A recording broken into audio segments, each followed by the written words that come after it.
Nifty rap down open हुआ है, 16,000 के नीचे ट्रेड कर रहा है। डाउ जोन्स 400 पॉइंट्स माइनस में है। मार्केट कितना गिरेगा और कितना गिरेगा, क्वेश्चन इज दैट। एंड सबसे बड़ी बात, क्यों गिर रहा है, इन सब बातों पे हम डिस्कस करेंगे। वीडियो को पूरा देख लीजिएगा एंड यस लाइक जरूर कर दीजिएगा। तो चलिए शुरू करते हैं एंड आप अपना व्यू भी बताइएगा कि आपको क्या लगता है मार्केट कहाँ तक जा सकता है एंड कितना गिर सकता है, जरूर कमेंट में बताइएगा। डाउ जोन्स 400 पॉइंट्स माइनस है एंड अभी आप निफ्टी का मंथली टाइम फ्रेम का चार्ट देखेंगे तो निफ्टी अपने सपोर्ट जोन पे अभी ट्रेड कर रहा है। यहाँ से फॉल करने का मतलब है कि निफ्टी में 15,000 का लेवल एंड उसके बाद फिर सीधा 14,400 का लेवल, यहाँ से निफ्टी फिसलता है। तो ओके, आप अगर ऑब्जर्व रहेंगे रिपोर्ट्स को देखेंगे तो more than 100 stocks touch 52 week low. इसमें आपका गुजरात गैस है, NMDC है, बहुत सारे स्टॉक्स हैं, मोर देन 100 स्टॉक्स। ओके,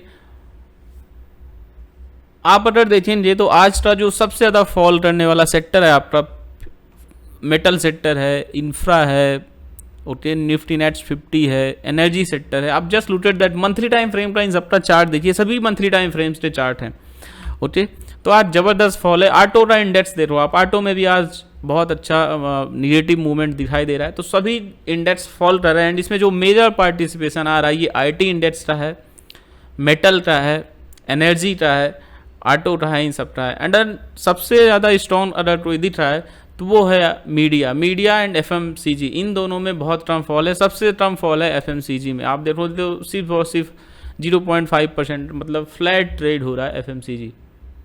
तो देखिए इस फॉल की ना कई रीजन्स हैं, ग्लोबल न्यूज़ तो हैं ही, आप सबको पता है रसिया यूक्रेन मैटर में क्या हो रहा है, क्या चीज़ें हो रही होती, काफ़ी कुछ उससे इफेक्ट हुआ है।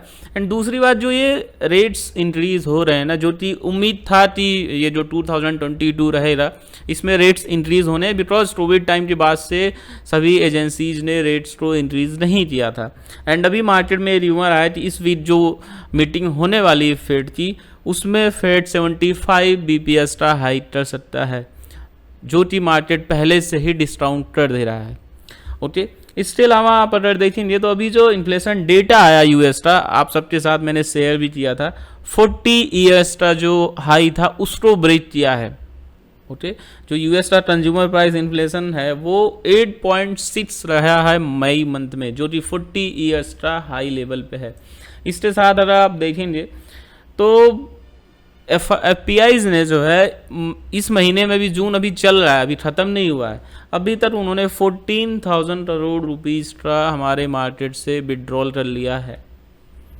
ओके, एंड फिर इसके साथ उड़ते उड़ते खबर आ रही है कि चाइना में फिर से कोविड का जो प्रॉब्लम है वो इंक्रीज़ हो रहा है, कई शहरों में लॉकडाउन लग गया है। ओके, एंड उसकी वजह से आप देखो तो जो कमोडिटी में आप देखो क्रूड ऑयल का जो प्राइस है वो फिर से इंक्रीज़ हो रहा है, बिकॉज कुछ कंट्रीज़ ने डिसीजन लिया है कि वो प्राइस को हाइक करने वाली हैं।